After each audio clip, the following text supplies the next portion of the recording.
ప్రతి సంవత్సరం భాద్రపద మాసం వినాయక చవితి తర్వాత వచ్చే బుధవారం తొలి చాటింపు, రెండవ బుధవారం రెండో చాటింపు వేసి ఆ తర్వాత వచ్చే ఆదివారం ఘటోత్సవం, బుధ గురువారాల్లో జాతరను అత్యంత వైభవంగా నిర్వహిస్తారు. తొలి రోజుల్లో చిన్నపాటి గుడిసెలు వేసి నడివీధిలో నిర్వహించే జాతర ప్రస్తుతం దేశవ్యాప్తంగా ఎంతోమంది తరలివచ్చి తిలకించే స్థాయిలో నిలిచింది. ఈ జాతర విశేషాలు, జాతర ప్రాముఖ్యతను మనము చూద్దాం రండి.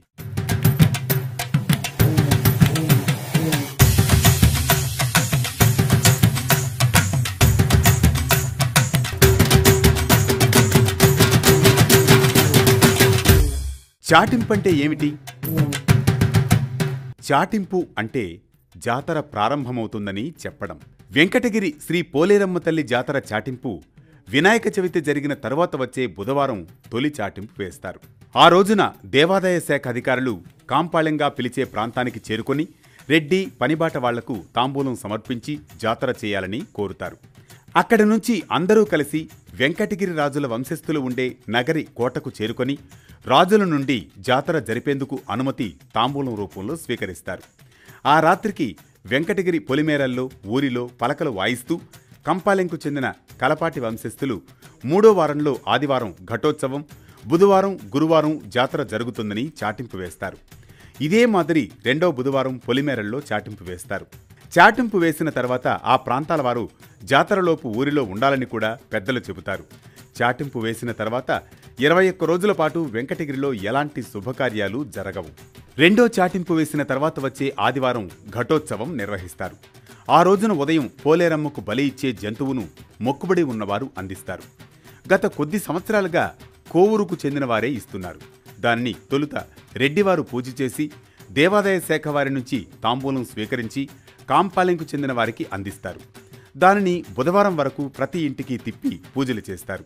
భక్తుల మొక్కుబడులే ఘటోత్సవం.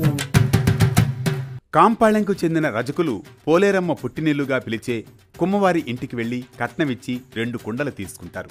12 గంటలకు జీనిగల వీధిలోని జీనిగల మండపానికి చేరుకుంటారు. అక్కడ పత్తివాళ్లు ఇచ్చిన సారెతో ఘటాలకు తొలి పూజ చేస్తారు. ఆ తర్వాత అందరూ పూజలు నిర్వహిస్తారు. అనంతరం 4 గంటలకు ఘటంతో పాటు బలిని ఊరేగింపుగా నగరిలోని వంటింటికి తీసుకువెళతారు. పోలేరమ్మ తమ ఇంటికి వచ్చిందని భావించి రాజావారు సారే ఇచ్చి పూజలు చేస్తారు. తర్వాత కలివేలమ్మ వీధి, కుమ్మర వీధుల్లో ఘటానికి పూజలు చేసి తిరిగి చాకలి మండపానికి ఘటాన్ని చేర్చుతారు. సోమవారం, మంగళవారం, బుధవారం వరకు వేలంపాలెం, గొల్లపాలెం, బలిజపాలెంతో పాటు టౌన్ అంతా ఘటం తిరుగుతుంది. మంగళవారం సాయంత్రం ఘటాన్ని ఎత్తితే బుధవారం రాత్రి వరకు ఎక్కడా దించకుండా తిప్పుతారు. బుధవారం రాత్రి 11 గంటలకు తిరిగి చాకలి మండపంలో ఘటాన్ని నిలుపుతారు. భక్తులు కోరుకున్న కోరికలు తీర్చాలని ప్రార్థిస్తూ ఘటాలు అంటే కుండల్లో అంబలి, బెల్లం సమర్పిస్తారు. చెరువు మట్టితో రూపం. పోలేరమ్మ ఏడాది పొడవునా నగరి కోట సమీపంలో ఆలయం వద్ద శిలారూపంలో దర్శనమిస్తుంది. అయితే జాతర తొలి రోజు బుధవారం ఉదయం కుమ్మరివారు ఎవరూ చూడకుండా చెరువు మట్టిని సేకరిస్తారు. ఆ మట్టిని తీసుకువచ్చి రాహుకాలం పూర్తయిన తర్వాత అమ్మవారి రూపం తయారు చేయడం ప్రారంభిస్తారు. ఆచారులు ఇచ్చిన కర్రలను పెట్టి రాత్రిలోపు పోలేరమ్మ రూపం తయారు చేసి కుంభం వేస్తారు. ఆ తర్వాత భక్తుల దర్శనార్థం బయట పెడతారు. తర్వాత పుట్టినిల్లు నుంచి ముసుగుతో తీసుకువెళ్లి జీనుగుల మండపం అత్తగారింటి వద్ద పెడతారు. కాంపాలెంలోని గాలిగంగుల మండపం వద్ద పూజలు చేసిన సరవళ్లు తీసుకొస్తారు. పిండితో తయారు చేసిన దీపాలను తీసుకువస్తారు. వారు వచ్చిన తర్వాత జీనిగల మండపంలో ఉన్న పోలేరమ్మ తల్లికి కనుబొమ్మలు, దిష్టి చుక్క పెడతారు. కనుబొమ్మలు గీసేటప్పుడు ఆ శక్తిని భరించలేరని వెనుకవైపు తిరిగి అద్దంలో చూస్తూ పెడతారు. ఇలా రూపం వచ్చిన అమ్మవారికి బలి ఇస్తే శక్తి వస్తుందని చెబుతున్నారు.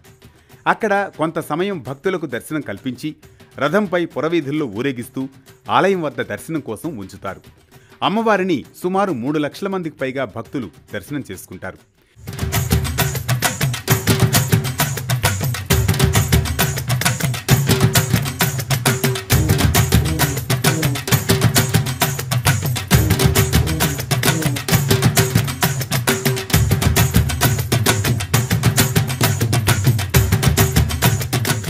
ఇక గురువారం సాయంత్రం అమ్మవారికి ఆదివారం ఇచ్చిన జంతువును బలిస్తారు. అనంతరం నూనె దీపంతో చేతబట్టిన రజకుణ్ణి వీధుల్లో తిప్పుతారు. దీపం ఆరిపోకుండా ఉండేందుకు తగిన ఏర్పాట్లు చేస్తారు. బలిచ్చిన జంతువు రక్తంతో తయారు చేసిన అన్నాన్ని పొలిమేరల్లో చల్లుతారు. దానిని పొలి అని పిలుస్తారు. పొలి పూర్తయిన వెంటనే పుష్పాలతో అలంకరణ చేసిన వాహనంపై అమ్మవారిని ప్రతిష్ఠించి ఊరేగింపు ప్రారంభిస్తారు. ఇలా జై పోలేరు నామస్మరణలు, కర్పూర హారతుల నడుమ ఊరేగింపు రాజావీధి, కాశీపేట, శివాలయం మీదుగా మల్లమ్మ గుడి వీధి వద్ద ఉన్న విరూపణ మండపానికి చేరుకుంటుంది. పోలేరమ్మ ముఖం మాత్రమే పుట్టినింటిలో తయారు చేస్తారు. మిగిలిన శరీరాన్ని ఆభరణాలతో సిద్ధం చేస్తారు.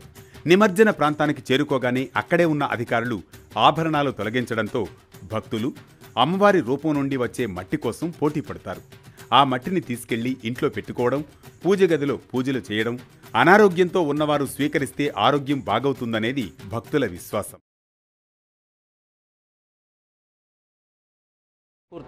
పోలేరమ్మ రూపం ఒక్కో ఏడాది ఒక్కో విధంగా కనిపించేదని పెద్దలు తెలిపారు. గత కొద్ది సంవత్సరాలుగా అచ్చుల ద్వారా తయారు చేసి తెచ్చి జాతరలో ముఖ్యమైన కలపాటి, పనిబాట వాళ్లకు జాతర చాటింపు నుంచి జాతర ముగింపు వరకు చేయాల్సిన కార్యక్రమాలకయ్యే ఖర్చు ప్రభుత్వం గతంలో తక్కువ డబ్బిచ్చేది. ఇటీవల వారికి కొంత పెంచారు. అయినప్పటికీ తమకు కావలసిన ఖర్చులకు సరిపోవడం లేదని, తమ సమస్యలు పట్టించుకునేవారు లేరని, ఇంత జాతరలో తమ కష్టం కనిపించడం లేదా అని ప్రశ్నిస్తున్నారు. దీనిపై ప్రభుత్వం స్పందించి చర్యలు తీసుకోవాలని డిమాండ్ చేస్తున్నారు. రాజాల చేతుల మీదుగా పట్టు వస్త్రాలు. పోలేరమ్మ జాతరకు వెంకటగిరి రాజాలు పట్టు వస్త్రాలు సమర్పించడం ఆనవాయితీగా వస్తోంది. 1919, 1992 నడుమ రాజుల ఆధ్వర్యంలోనే జాతర జరగడంతో వారి ఆధీనంలోనే అమ్మవారి నగలను భద్రపరిచేవారు. 1992లో దేవాదాయ శాఖ ఆధీనంలోకి వెళ్లడంతో పోలేరమ్మ దేవస్థానం నిర్వహణ దేవాదాయ శాఖ తీసుకుంది. నగలు, ఆదాయం, ఖర్చులు దేవాదాయ శాఖ స్వాధీనం చేసుకుంది. ఏటా పట్టు వస్త్రాలను మాత్రం రాజావారు అందించే సంప్రదాయం నేటికి కొనసాగుతోంది. రాష్ట్ర ప్రభుత్వం తరపున టీటీడీ, పలువురు వీఐపీలు కూడా పట్టు వస్త్రాలు సమర్పిస్తూ ఉంటారు. మరోవైపు 2023లో ఈ జాతరను రాష్ట్ర ప్రభుత్వం రాష్ట్ర పండుగగా గుర్తించింది. ఈ ఏడాది 40 లక్షల రూపాయల నిధులు సైతం విడుదలైంది. జాతర చరిత్ర. జాతర చరిత్రపై పలు రకాల కథలు ప్రచారంలో ఉన్నాయి. ఇందులో ప్రధానంగా వెంకటగిరి సమీపంలో కాంపాళ్య వద్ద పూర్వం నుంచి కలపాటివారు, పనిపాటివాళ్లు, అన్ని కులాల వాళ్లు జాతర నిర్వహిస్తూ వచ్చేవారు. అటుగా వెళుతున్న వెంకటగిరి రాజు జాతరను చూసి ఆ గ్రామ పెద్దలను కోటకు పిలిచి అమ్మవారి విశిష్టతను తెలుసుకుని కోట సమీపంలో పోలేరమ్మను ప్రతిష్ఠించారు. ఆ తర్వాతి కాలంలో పాత కోటపై దాడులు జరిగి అక్కడి నుంచి ప్రస్తుతం కోటగా పిలిచే చోటకు వచ్చారు. అప్పట్లో సరిగ్గా జాతర నిర్వహించేవారు కాదు. 1913-17 మధ్య కలరా వ్యాధి విజృంభించి ప్రాణ నష్టం జరిగింది. దాని నివారణకు అప్పటి రాజావారు పండితులతో సంప్రదించి శీతల యాగాన్ని 1919లో నిర్వహించారు.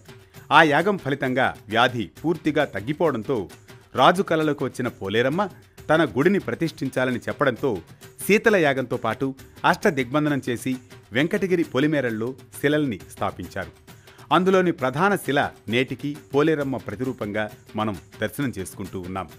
ఇలా 1919 నుంచి 2025 వరకు నిర్విఘ్నంగా 105 సంవత్సరాలుగా జాతర కొనసాగుతూ వస్తోంది. కాంపాళ్యం వారిదే పోలేరమ్మ తల్లి జాతర.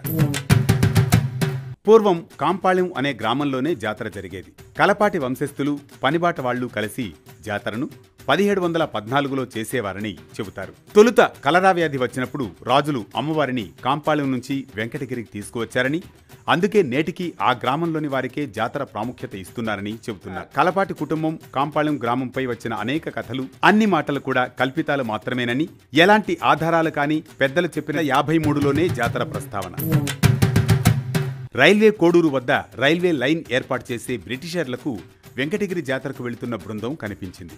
వారితో పాటు జాతరకు వచ్చిన బ్రిటిష్ ప్రభుత్వాధికారులు చాలా సంతోషంతో జాతరలో పాల్గొన్నామని, తిరిగి వెళ్లే సమయంలో మద్రాస్ రైల్వే డిపార్ట్మెంట్ రిపోర్టు బుక్లో నమోదు చేసినట్లు ఆధారాలు లభించాయి. ఇక పాతకోటలో ఉన్న పోలేరమ్మ విగ్రహం కూడా 1782 ప్రాంతంలో హైదరాలీ దాడుల సమయంలో ధ్వంసమైనట్లు ఆధారాలు లభించాయి. దీన్ని బట్టి చూస్తే వెంకటగిరి జాతర అనేది సుమారు 300 సంవత్సరాల క్రితం ముందు నుంచి ఉందని తెలుస్తోంది. అది కూడా కాంపాళ్యం నుంచి తీసుకెళ్లి చేస్తారనేది చరిత్రకారులు చెబుతున్న మాట. భారీ భద్రత మధ్య జాతర నిర్వహణ. ఈ ఏడాది 10, 11వ తేదీల్లో జరిగే జాతరకు రాష్ట్ర ప్రభుత్వం, తిరుపతి జిల్లా కలెక్టర్, దేవాదాయ శాఖ అధికారులు, జిల్లా ఎస్పీ, స్థానిక ఎమ్మెల్యే, వెంకటగిరి రాజావారు, ఇప్పటికే అన్ని ఏర్పాట్లు పూర్తి చేశారు. లక్షలాదిగా తరలివచ్చే భక్తుల భద్రతకు 1000 మంది పోలీసులతో పాటు ఎక్కడ కూడా ఎలాంటి అవాంఛనీయ సంఘటనలు జరగకుండా చూసేందుకు టెక్నాలజీని ఉపయోగించి డ్రోన్లు, సీసీ కెమెరాలు, క్యూ లైన్లు, ఊరేగింపు తదితర వాటికి అన్ని ఏర్పాట్లు పూర్తయ్యాయి. 7వ తేదీ నుంచి 9వ తేదీ వరకు స్థానిక ఎమ్మెల్యే మ్యూజికల్ నైట్ పేరిట సాంస్కృతిక కార్యక్రమాలు నిర్వహిస్తున్నారు. ఇప్పటికే శాంతి కమిటీ సమావేశం సైతం పూర్తి చేసి జాతర విజయవంతానికి కృషి చేస్తోంది. మరి మీరు వెంకటగిరి జాతరను చూశారా లేదా? చూసి ఉంటే మీ అనుభవాన్ని వేటి న్యూస్తో కామెంట్లో తెలియజేయండి. జై పోలేరి, జై జై పోలేరి.